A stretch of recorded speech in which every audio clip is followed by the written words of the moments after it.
Good afternoon, everyone. I'm Laurie Beeman. I'm in the Department of Classics and Religious Studies here at the University of Ottawa. Okay, sorry, and I'll yell. Even Pascal is, and she's halfway back. Sorry about that. It's my pleasure to welcome you here to our next installment of Critical Thinkers in Religion, Law, and Social Theory. And I'd like to begin with a few thank yous, as always, to the co-organizers of this series.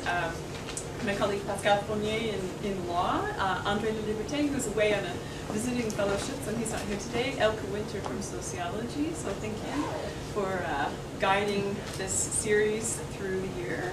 I'd also like to thank the Faculty of Law Civil section for its financial support for the series and the bulk of the financial support, which comes from the Canada Research Chair and the contextualization of religion in a diverse Canada. That's my research chair's name. I can often not remember, and you probably know why, given the title.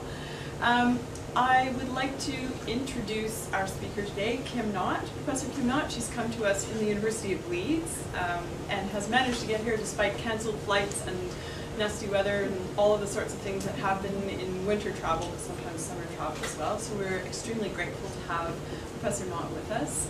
The title of her talk today is Spaces of Religious Diversity and Encounter, Research, Agenda Setting, and Policy Intervention.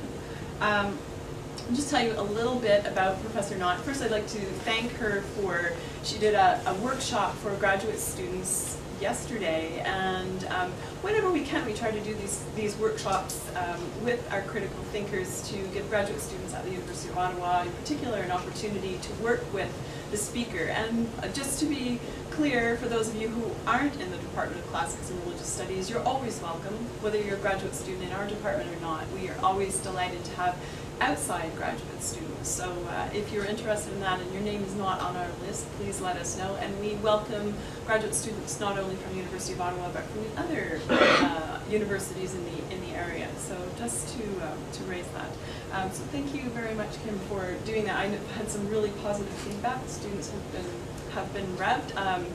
Peter assigned Professor Knott's book last term. I've assigned it this term, so there are quite a few people in the audience who know her book, The Location of Religion, Spatial Analysis by Equinox 2005. She has another book out more recently, and it has come from her multi-million-dollar project that's now finished. She was the director, but it's recently finished, just last year, very recently, and the book is entitled Diasporas, Migration, and Identities. So without further ado, I will mention that she's currently directing research on British media portrayals of religion and the secular sacred divide or relationship, I suppose. So we may be lucky enough to replicate that in Canada at some point following her model, we're hoping. So without further ado, Professor Knott. Thank you. Right, so just so as I know, I don't have that horrible feeling of looking at the clock and then at my watch and thinking that they're not telling the same time. Thank you very much for inviting me, and it's a great pleasure to be here. But of course you will realise, as I can't remember quite what time it is in the UK, it must be 9 o'clock, so you know, 10 o'clock in the UK I'm starting to fall asleep, so bear with me if you see my eyes close in about an hour's time, but hopefully by then I will have finished what I want to say.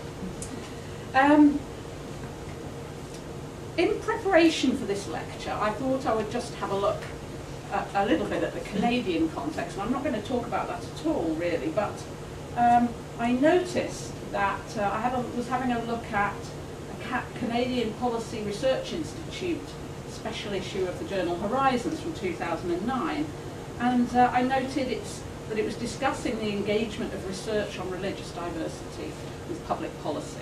That's obviously an element of what I'm going to talk about today.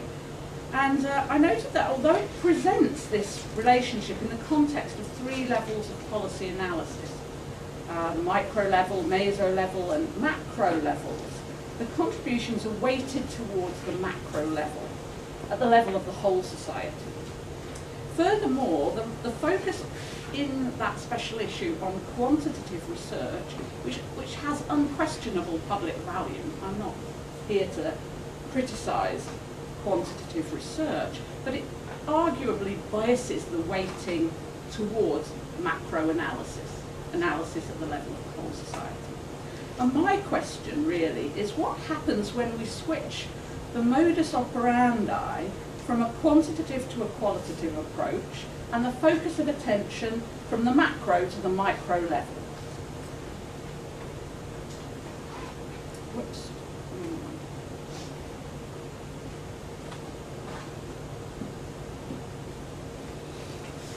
As socially and publicly engaged researchers, as well as working from large-scale statistical research to micro-level analysis and findings, can we work from the small scale to the large scale and still produce effective and useful research which can have implications for policy?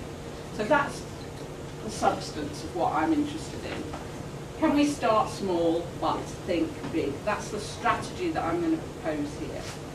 And my aim is really to address this question from at three registers, to offer some methodological comments, some steps that we can use to analyse the local, to work from these steps to setting an agenda for engaged research with stakeholders, and from there to the engagement with policy issues. And in the course of this, I hope to show, by examining small-scale cases, how we can identify and open out the multi-scale issues that are embedded in these small cases. So a bit like origami, you know, where it's all folded up very small and then it opens out into a big open sheet of paper. So instead of going from the sheet to the crane, I'm going the other way, from the small scale to opening that out to see what issues are embedded therein.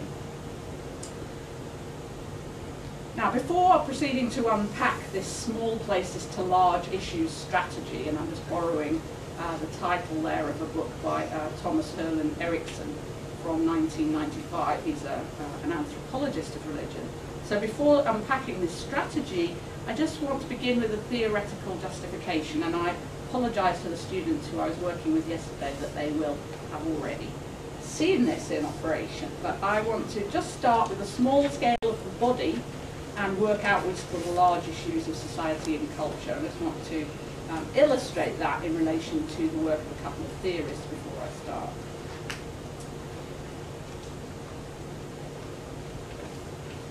The centrality of the human body for social life and the cultural order was recognised in different ways by the social theorists Henri Lefebvre and Michel Foucault. The former stated that the whole of social space proceeds from the body, even though it so metamorphoses the body that it may forget it altogether. The genesis of a faraway order can be accounted for only on the basis of the order that is nearest to us, namely the order of the body. If you're wondering why we have these cloisters here, then just think feet, because that is the body part that Lefebvre had in mind in exploring this movement from the centrality of the body outwards to these broader social spaces.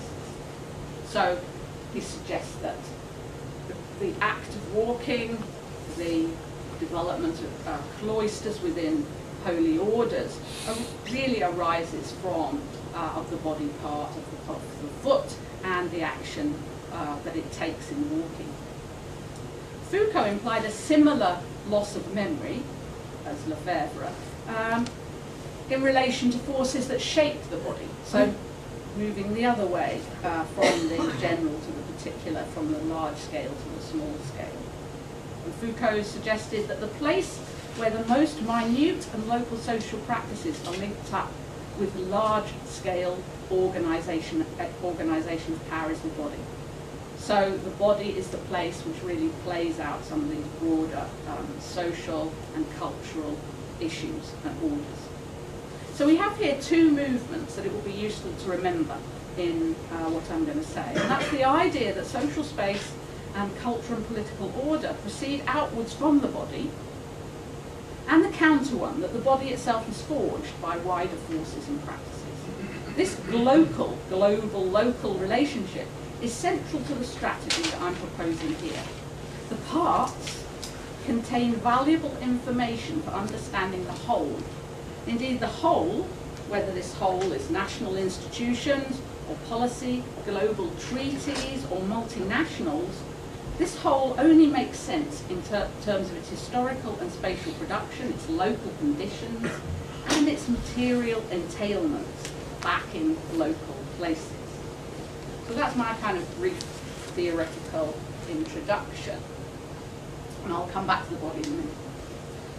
The next step that I want to alert you to is the context in which this sustained example that I'm going to give takes place. So as I unpack this small places to large issues strategy, I'm going to focus on the city of Leeds, my city, and a particular neighbourhood within it. Although I will be moving, although I'm going to go down to the very local level, I'm then going to move outwards away from it a little later in the talk. Before I do that, let me just expose you to the lens through which I'm working, and that is a project that's been going on in my Department of Theology and Religious Studies at the University of Leeds since the middle of the 1970s. It's called the Community Religions Project, and it was established by Michael Pye, Ursula King and Bill Weaver. You may or may not have heard of one or two of them, probably not all three. But established by them in 1976, the aim was to study what was near at hand. So rather than doing your anthropology across the world in Japan or India or in other parts of Europe or in North America, to focus on groups that were actually already resident in Leeds. And by this time, in the mid-1970s, there really were religious groups from all over the world in the city of Leeds. I've said a little bit here about the kind of research projects that we were undertaking in that period, and I will open some of those out a bit more later. Publication of a series of monographs and research papers, and, as I'm going to show, collaborative, externally funded research projects of various kinds, which involved non-academic partners. So that's a little bit about the academic perspective. A little bit about the city. Leeds is just under 3/4 people in size. It's part of a large metropolitan district which also includes Bradford, so I'm sure you will have heard of, probably more likely in many ways to have heard of Bradford rather than Leeds, even though Leeds is the kind of senior partner in terms of size. Large post-industrial city situated in this region of Yorkshire and the Humber. Big region in northern England. Its major period of growth was in the late 19th century at the time of the Industrial Revolution, and before that York was the much better known place, and most people who come to Britain go to York, they don't come to Leeds. But Leeds is now a much bigger city than its sister. It's now a financial centre, and most people come to Leeds for the shopping. It's got great shopping, but many of the students come to the Leeds for the shopping. It has two very large universities, lots of international students. It's an ethnically and religiously diverse city. Just to show you a little bit about religion in Leeds, to give you a rough idea. These are 2001 figures, so a bit out of date now, but these are very similar to the national proportions, national percentages of religious groups in the UK, so very similar really. Nearly 70% Christian, nearly 17% no religion, about 8% stated nothing, and then small percentages for the others, including 3% Muslim. So that's the city as a whole. What about the bit of the city that I'm going to look at? This is Chapeltown Road, and I'm going to use this as an example to unpack the spatial methodology that I'm going to tell you about. This is the route that runs from the bottom left to the top right is Chapeltown Road, and I'll say a little bit more about it in a minute. Chapeltown, this is from the Leeds Neighbourhood Index in 2009, about 8,000 people, 4,000 households, but you can see you can imagine anyway that it's different to the rest of Leeds. It's not the only